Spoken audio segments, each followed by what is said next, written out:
अस्सलाम वालेकुम जी। फिर हो गया जी पंडोरा लीक्स। बुर्ज जो है वो लट गए, कुछ हो गया कुछ भी नहीं। बस ये 2-4 दिनों की गर्मा गर्म टॉक शोज़ के बाद बात ख़त्म। ये अंदाज़ा लगाना मुश्किल बिल्कुल भी नहीं था, जैसे मैंने कल भी गुजारिश की थी पंडोरा लीक्स के आने से पहले, कि कुछ नहीं होगा। एक्साइटेड होने का फ़ायदा नहीं। उसकी वजह यह है कि ज़ाहिर है अंधे को भी नज़र आता है कि हमारा निज़ाम अदल क्या है। अच्छा, ये जो आप बहुत से दोस्त चिढ़ते हैं कि ये हर वक्त जो है ना, आप जस्टिस जावेद इकबाल का नाम क्यों लेते हैं, आपकी कोई पर्सनल मेरी क्या पर्सनल, मैं तो कभी ज़िंदगी में मिला भी नहीं उनसे।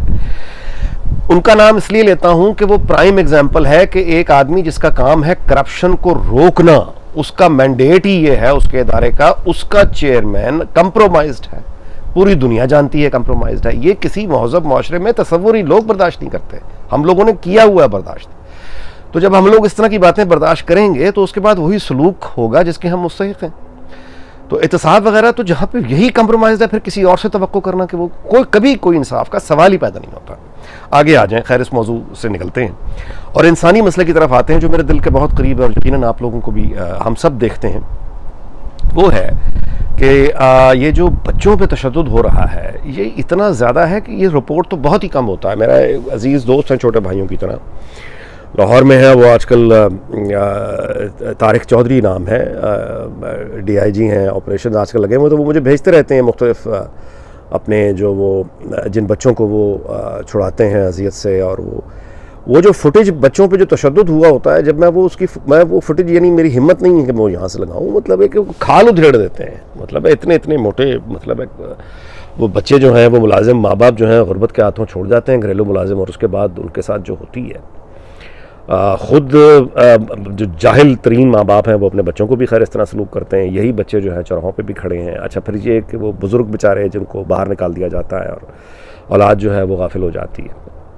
ये जो सारे मसाइल हैं, इस पे यानी एक मिसाल को बना के बात करना या किसी एक की मदद करना ये मसले का हल नहीं है। मैं इस पे बार बार गुजारिश करता रहा हूँ कि एक मुकामी हुकूमत, एक बाख्तियार मुकामी हुकूमत इन तमाम अलमियों का इलाज है। इसलिए कि ये जो हम फैमिली सिस्टम की नारे लगाते हैं, ये खाली है अंदर से। जिस तरह हमारे पाकिस्तानी इस्लाम जो है वो सारा खाली है। आप देख लीजिए जितने सालिहीन हैं, जितने तबलीगी हैं, जितने सियासी मजहबी जमातें हैं, इनमें से कोई कभी यानी ये मज़हब के नाम पे फसाद करते हैं। यानी मज़हब के नाम पे ये बंदा मार देंगे, मज़हब का नाम लेके ये आगे लगा देंगे, मज़हब का नाम लेके ये प्रॉपर्टी प्राइवेट यानी उनको नुकसान पहुँचा देंगे, लेकिन मज़हब का नाम लेके ये झाड़ू कभी नहीं पकड़ेंगे कि गली की सफाई कर दें।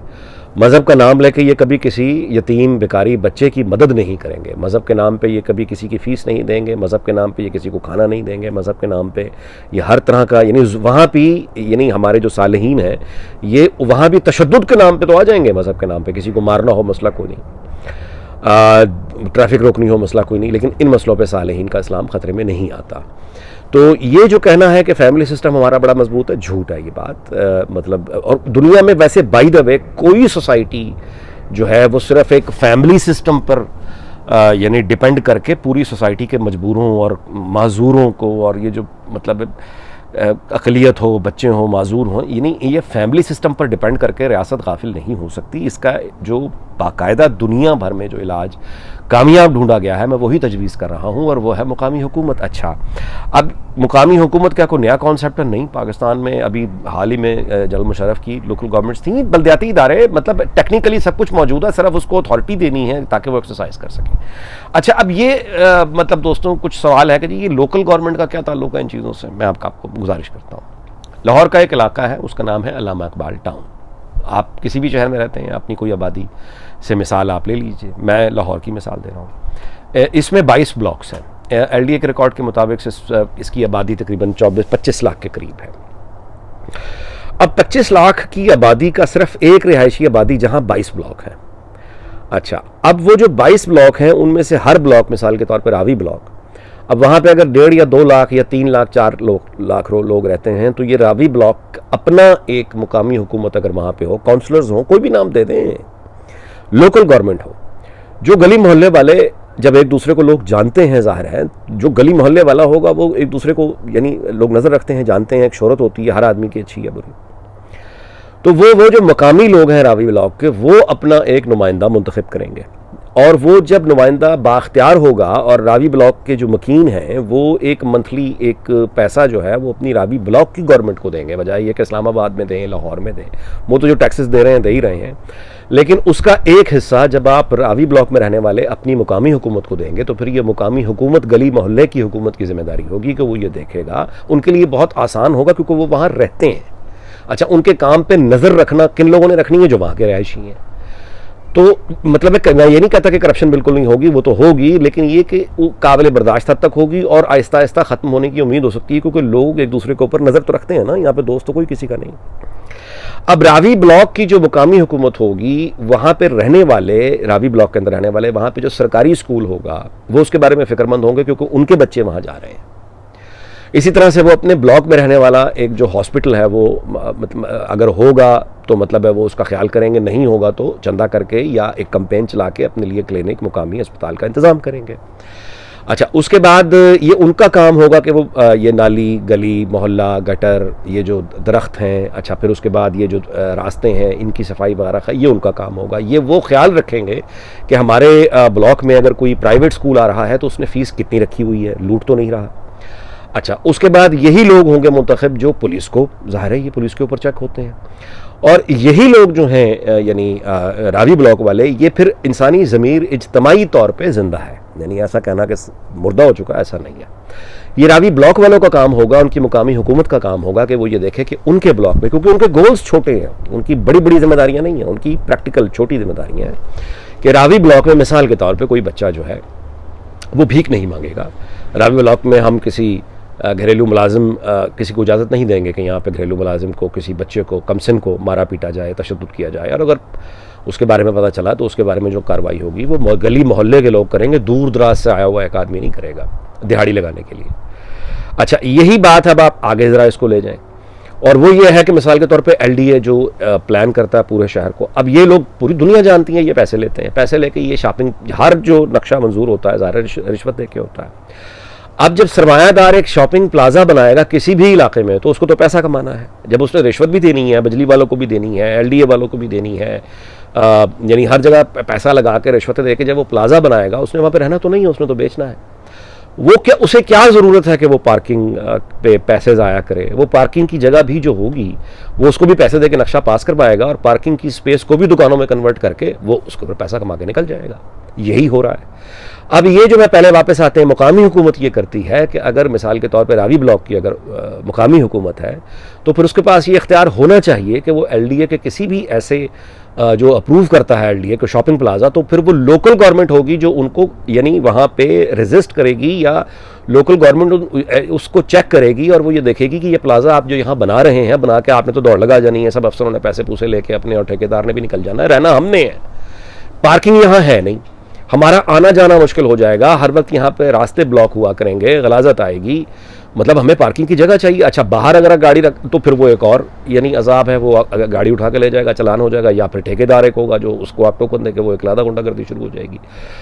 अच्छा, तो जब एक मुकामी बाख्तियार हुकूमत होगी तो फिर वो उनके लिए आसान होगा, क्योंकि वो गली मोहल्ले में कोई यतीम खाने, कोई निगहदाश्त, इस तरह के सेंटर्स, कोई यानी मसाजिद में उनका पास ये अख्तियार होना चाहिए कि वो मसाजिद में अपने इलाके में मौलवी साहिबान को यानी इस पर नज़र रखें कि ये जुमे के खुतबे का ये काम नहीं है कि वो सियासी एंगल पे बात करें या वगैरह वगैरह। तो लोकल गवर्नमेंट जो है ये बेहतरीन हल होती है इंसानी जो ये यानी फिर आप कुछ लोग इलेक्ट करके उनकी तनख्वाह लगा देते हैं, मतलब उनका काम ही ये होता है। अच्छा, अब आगे आ जाएं वो लोग जो ये पैसा अफोर्ड नहीं करते, यानी ये कि उन्होंने मंथली पैसा नहीं, यानी पहले ही इतने टैक्सेस दे रहे हैं, उसका जवाब ये है, यहाँ भी यानी जहाँ पे मतलब मैं यहाँ पे रहता हूँ, इस ये जो कौंसल है इसका नाम हिलिंगडन है, मैं 256 पाउंड महीना जो है हर रहने वाला यहाँ पे इनको अपने घर के हिसाब से और अपने घर के अफराद के हिसाब से, मसलन हम 5 लोग हैं, मियाँ बीवी और 3 बच्चे, तो हमारा जो कैलकुलेट करके उन्होंने रेट निकाला वो 256 पाउंड पर मंथ है जो मैं देता हूँ। अच्छा, अब उसके अगेंस्ट जो है वो कौंसल ज़ाहिर है कि सड़कों की सफाई भी करती है, कूड़ा भी उठा के लेके जाती है, हर तरह की प्रोटेक्शन, लेकिन यहाँ पे वो लोग जो ये पैसा नहीं दे सकते उनको फिर ये कौंसल जो है यानी उनको कौंसल टैक्स माफ़ हो जाता है। अच्छा, उसके बाद फिर वो लोग जो किराए के घर में रह रहे हैं मेरी तरह, और किराया उनके पास अगर नहीं है तो वो कौंसिल के पास चले जाएंगे और कहेंगे कि जनाब किराया नहीं, कौंसिल किराए में भी हेल्प कर देगी, यानी पैसे भी दे देगी। यही मैं वापस आता हूँ रावी ब्लॉक वाले उसमें कि ये जो लोकल गवर्नमेंट होती है वो फिर ज़्यादा इफ़ेक्टिव होती है। यानी ये जो मामलात होते हैं इंसानी अलमी है, यानी घरों के झगड़े, बच्चों पर तशद्दुद, बेकारपन, ये जो आपके माजूर अफराद और मतलब उनके लिए पार्क्स में जो है मुनासिब इंतज़ाम करना, मतलब है कि वो रचना ब्लॉक होगा, उम्र ब्लॉक होगा, जो भी लोकल गवर्नमेंट होगी वो उनके लिए ये तमाम मामले जो हैं ये ज़्यादा प्रैक्टिकल हैं और इंसानी अलमी ख़त्म बिल्कुल नहीं होंगे, कम हो जाएंगे। और लेकिन ये सब हो कैसे? अब ज़ाहिर है कि एक सेक्रेटरी एजुकेशन है, मिसाल के तौर पे अगर अब आप ये स्कूल्स का जो इख्तियार है ये मुकामी हुकूमत को दे दें तो सेक्रेटरी एजुकेशन साहब की जो है वो क्या उसे कहेंगे ताकत, वो अपना वो ये लड़ाई तो फिर लड़नी पड़ेगी। तो ये डिसेंट्रलाइज करना यानी कि ताकत को नीचे ट्रांसफ़र करना, फंड्स नीचे ट्रांसफ़र करना ताकि लोग गली मोहल्ले के मसाइल वहीं पे हल करें और इस तरह के इंसानी अलमियाँ भी वो खुद उन पे नज़र रखें। ये सारे के सारे जब आप, जैसे मैंने मिसाल दी कि अल्लामा इकबाल टाउन की आबादी 25 लाख और वहाँ पे नुमाइंदे जो होंगे उनकी अपनी एक लोकल असम्बली हो, वो अपने मामलात को संभाल लेंगे। लेकिन अब पंजाब सेक्रेटेरिएट में एक सेक्रेटरी साहब बैठे हैं या आईजी या फिर एक डीआईजी ऑपरेशंस या कोई आईजी साहब बैठे हैं, वो भाई उन्होंने पूरा पंजाब चलाना है। अब सेक्रेटरी एजुकेशन को इस बात से क्या गरज है कि रावी ब्लॉक अल्लामा इकबाल टाउन की कोई सरकारी स्कूल में कौन सी टीचर पढ़ा रही है, वहाँ बैतुल खला बच्चों के लिए है या नहीं, वहाँ बच्चों के मुताबिक अच्छी बिल्डिंग है या नहीं, वहाँ बच्चों की फ़िज़िकल एक्टिविटी के लिए कोई जो झूले लगे हैं क्या वो हिफाजती नुक्ता नज़र से वो महफूज भी हैं या नहीं। अच्छा, आम ये जो झूले वगैरह लगते हैं पार्क्स में, क्या ये उसको क्या मुसीबत है? वो सेक्रेटेरिएट में बैठा अफसर है, ब्यूरोक्रेट है, बाबू है, पूरा पंजाब उसके नीचे है, वो अपना पैसे दे के पोस्टिंग पे आया, उसने ज़ाहिर है कि अपने पैसे वो भी बराबर करने हैं, जिस तरह इलेक्शंस में एमपीएस वगैरह मैंने अपने इलेक्शन कैंपेन में पैसा लगा के बराबर करते हैं। तो सरकारी अफसर कौन सा ये अपने मेरिट पे ये भी तो पैसे दे के लगते हैं और उनको आगे पैसे देने भी होते हैं, इनकी भी इन्वेस्टमेंट होती है। तो ये सारे पैसे के खेल में और अपने पैसे पूरे करने के चक्कर में जो चीज़ मारी जाती है वो ज़ाहिर है कि आम इंसान है। यही मामला जो बात हमने शुरू की थी पेंडोरा लीक्स से, और जब तक ये पेंडोरा लीक्स प्रोटेक्ट होती रहेंगी, जब तक एहतसाब का निज़ाम कंप्रोमाइज्ड है, जब तक ताकतवर खुल के आपसे कह रहा है, खुल के कह रहा है कि मेरे पास ताकत है, बंदूक है और मैं तो, अब आपने देखा कि यानी जो अली वज़ीर है या मोहसिन दावड़ हैं, ये तालिबान के अगेंस्ट हैं। ये सारी एंटी तालिबान फोर्सेस, एएनपी, मुकामी लोग वहाँ के पख्तून, उनसे बात नहीं करनी क्योंकि वो बात कर रहे हैं ना। अच्छा, जो बम चला रहे हैं और बंदूकें चला रहे हैं उनसे बात करनी है क्योंकि ताकत का एहतराम करते हैं हम। तो ये जो मिसालें बन रही हैं, अब आज मारियाना बाबर बहुत एक रिस्पेक्टेड जर्नलिस्ट हैं, सीनियर हैं, और उन्होंने आज एक ट्वीट किया, मैं हैरान रह गया। यानी उन्होंने एक बड़ी वैलिड क्वेश्चन उठाया। उन्होंने कहा कि अब्दुल वहीद काकड़ के बाद अभी तक आर्मी चीफ कोई भी पठान क्यों नहीं आया। अब आप देख रहे हैं यानी ये कैसा वैलिड क्वेश्चन है कि अब्दुल वहीद काकड़ के बाद कोई पख्तून, कोई पठान आर्मी चीफ क्यों नहीं बना। और उसके बाद उन्होंने दूसरा जो नुक्ता उठाया वो ये भी था कि अगर राहील शरीफ की जगह कोई पठान आर्मी चीफ होता तो वो मोहम्मद बिन सलमान के जूते इस तरह से ना चाटता। अच्छा, तो अब ये क्या मतलब, इसको हम कोई दुश्मनी पे ताबीर करें? बिल्कुल नहीं, ये हकीकी जेन्युइन कंसर्न है, ये बहुत वैलिड बात है। ये मुझे इसका अंदाज़ा बिल्कुल है कि ये, और कोई भी अगर आप भी, यानी आप शुक्र करें कि अभी सिंध से ये सवाल आया ही नहीं कि सिंधी आर्मी चीफ आखिर क्यों नहीं बनता। भाई, हमारे मुल्क में सबसे ताकतवर ओहदा तो आर्मी चीफ का है ना, तो उस ताकतवर ओहदे पे पंजाब ही क्यों हमेशा रहता है? यानी बाकी 3 सूबे क्या उनको शक है? क्यों नहीं बनाते आर्मी चीफ, क्यों नहीं आता? अच्छा, अयूब खान, याया खान रहे ज़ाहिर है, या फिर पंजाबी रहे। परवेज़ मुशर्रफ उर्दू स्पीकिंग ज़रूर थे, लेकिन वो उसको आप उस तरह से सिंधियों के खाते में नहीं डाल सकते। हाँ, बलोचों में भी आप 1 हज़ारा हैं बस, मूसा खान, वो भी बस रेफरेंस के लिए रखा हुआ है। बाकी तो हज़ारों को मार मार के जो हमने अशर किया वो दुनिया देख रही है।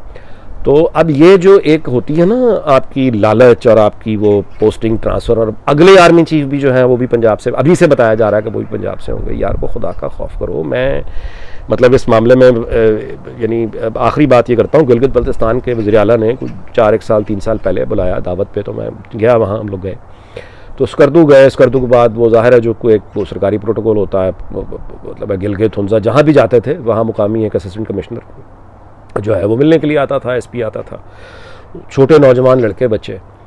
तो मैं उनसे पूछता था यानी जो होती थी आपकी यानी गपशप में जो चाय पे जो रूटीन की बातें, कहाँ से आए हैं, कोई सरगोदा से आया हुआ है, कोई हवेहाड़ी से आया हुआ है, कोई मंडी भाउद्दीन से आया हुआ है, कोई झेलम से आया हुआ है, नौजवान सारे। तो मैंने उनसे ये कहा, मैंने कहा कि यार आप लोग मतलब यहाँ वो जो मुकामी लोग थे गिलगित बल्तिस्तान के, वो जूनियर अफसर थे, वो भी थे प्रोटोकॉल अफसर, उनसे मैंने पूछा, मैंने कहा कि ये मतलब आप लोगों के मुझे मुकामी नज़र नहीं आया कोई ज़्यादा। तो वो हंस पड़ा और उस बड़ी तलखी थी उसकी हंसी में, और उसके बाद उसने कहा कि नाजी साहब, गिलगित बल्तिस्तान में 7 ज़बानें बोली जाती हैं, और गिलगित बल्तिस्तान का जो सेक्रेटरी टूरिज़म है वो पंजाबी है, उन 7 में से एक भी ज़बानों से नहीं आती। आपके पंजाब से जितने लोग आके यहाँ हम पर हुकूमत करते हैं, SP लगते हैं, ये लगते हैं, जलील करते हैं हमें, ना इन्हें मकामी रस्मों का पता है, ना इन्हें हमारी ज़बान का पता है, लेकिन क्या करें, मजबूर हैं, फंसे हुए हैं। तो ये जो तासुर है ये बड़ा भयानक तासुर है। मतलब आरियाना बाबर जो है वो एक सच्ची पाकिस्तानी है, और मतलब है कि उनकी अगर वो भी ये शिकवा खुल के कर रही हैं कि क्या बात है कि पठान जो है वो आर्मी चीफ इतना यानी 24-25 साल से कोई नहीं आया, क्या सारे का सारा पंजाब ने जिम्मेदारी उठाई हुई है। ये मतलब है कि जहाँ भी नज़र आप दौड़ाएं एक बेचैनी है और इंतशार है। चलिए इंशाल्लाह फिर मुलाकात होगी, पीला काफ़ी लंबा हो गया, अपना ख्याल रखिएगा, अल्लाह हाफिज़।